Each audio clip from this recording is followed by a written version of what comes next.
Love is such a weird emotion. It's so strange because there's platonic love, familial love, and then there's obviously romance. I first discovered aromanticism in the 10th grade. When I was younger, romantic love for me was just that kind of fairy tale storybook, like fated to be type of stuff. And it was very, when I was younger, it was very I felt trope-based. really alone when I moved here. I didn't have the best roommates my No. first year here. Unfortunately, and it's actually really sad, a lot of the people there probably needed some mental health help and probably shouldn't have been living on their own. But because of that, there was a lot of interesting stories.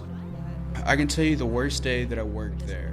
My parents eventually divorced, and this caused a bit of turmoil between me and my father, as there were disputes whether or not I was going to spend more time with Dad, with Mom, and I was caught in between all of this. And the only thing me and Dad still had in common was our love for music. Finally understood, like, it just wasn't a right fit.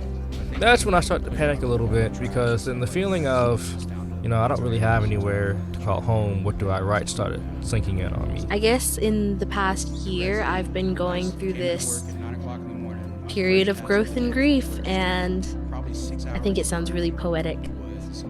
One memory in particular kind of sticks out as the moment where I really stopped trusting her as a sibling and more started to think of her as an enemy. When you're around that age, you just do something stupid, like unbelievably idiotic, because you can. Everything is a hot mess with me. I'm definitely laughing about it because this is the story of my life. Particularly made that room so bad. Introducing College Confessions, a new podcast by students for students that dives into the anxieties, triumphs, and existential fears of navigating life, love, and the looming real world. Coming soon to Apple Podcasts, Spotify, or wherever you listen. Subscribe now.